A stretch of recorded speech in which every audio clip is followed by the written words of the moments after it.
guys, today is actually Monday, February 21st.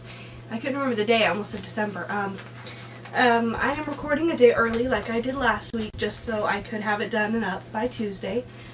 I do have a lot of things to talk about, and I even have a list, so I'm just going to go ahead and get right to them. The first order of business is, not this behind me, we'll get to this. The first order of business is my Deathly Hallows cross stitch. Last week I ordered a scroll frame holder just because it really hurts my wrist when I hold my scroll frame, and so I decided to get a holder so my wrist doesn't hurt and I can actually stitch on it. So I'm waiting for that to come, and I am really bad at waiting, like horrible at waiting. So I apparently just decided to dive into like tons of projects.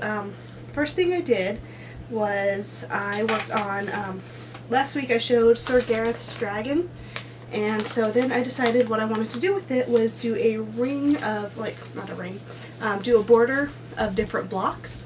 And a couple months ago, OpenGen sent me the entire set of runes, and so I did all of the runes, but in like a 2.5 inch to 3 inch size. I'm not really sure how big they are, but I did all of the runes, and they actually went really, really fast. I think it took, you know, less than 10 minutes per rune, so they're really cool.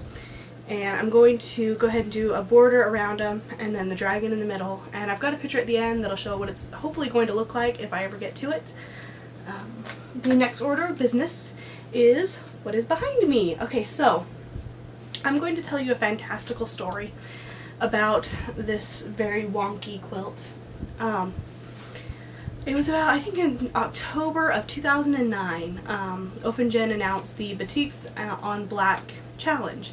What you would do is you would make a batik on black block and then enter it into a drawing.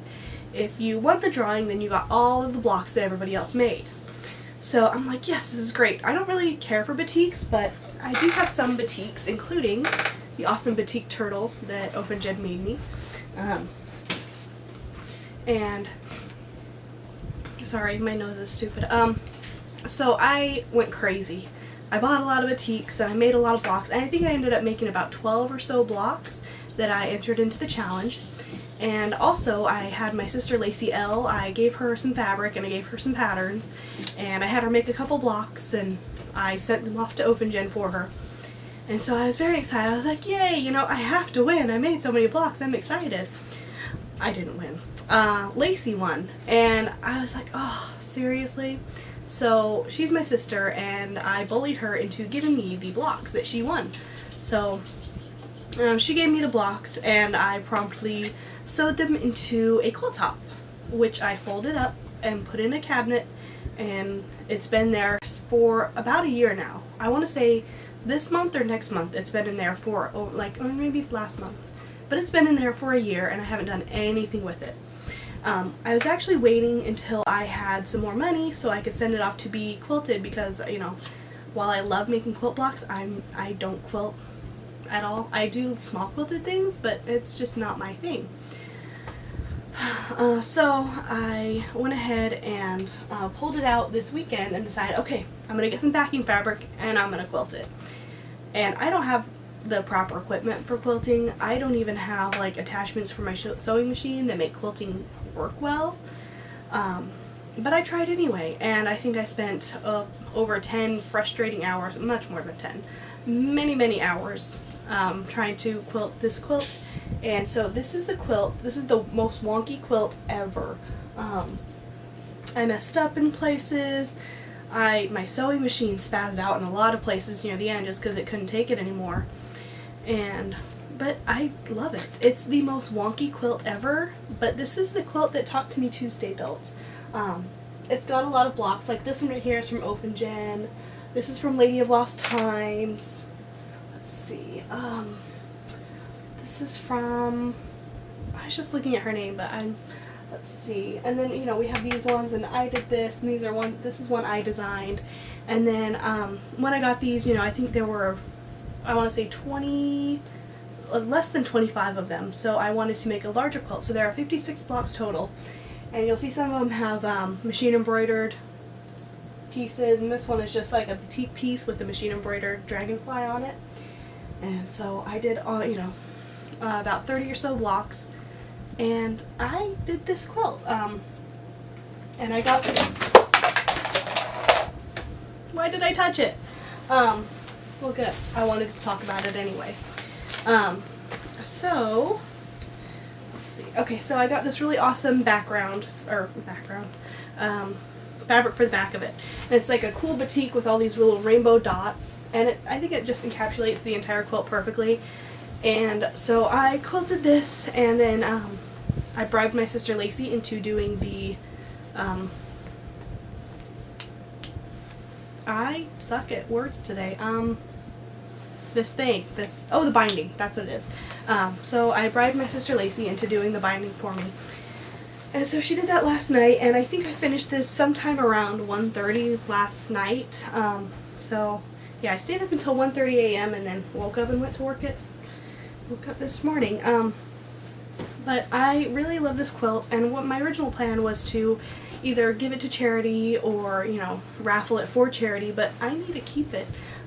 It's really neat. It's kind of weird in some places, like it's got blocks that don't really match but do, and then some of the quilting is just horrible in some places, and the back is kind of messy, and I love it. But yeah, so this is the quilt that Talk to Me Tuesday built, and I'm sure I've been talking a long time, so I will see you guys next week.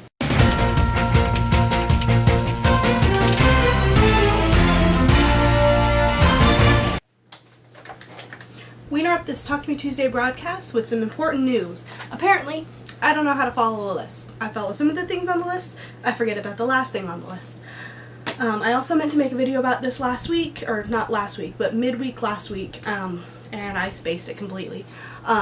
Basically, if you like listening to me talk every week, you can listen to me for an entire hour if you'd like.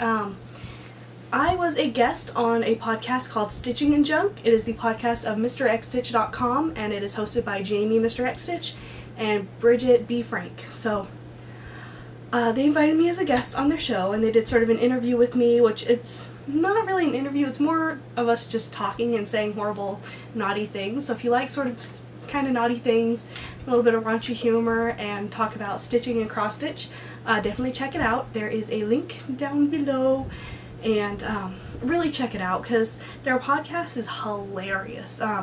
Even if you don't listen to my part, you can still listen to, I think, about the first hour or so of the podcast, and it is hilarious. I like to listen to it when I quilt, when I cross stitch, when I'm driving somewhere. It is fantastical.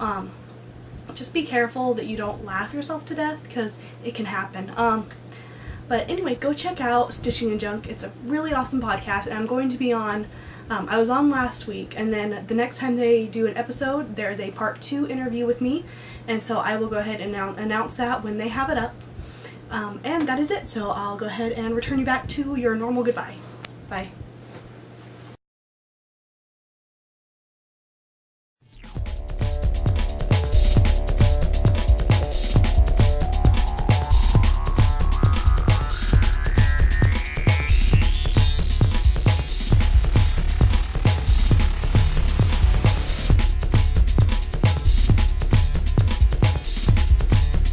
She needs to sort out her priorities.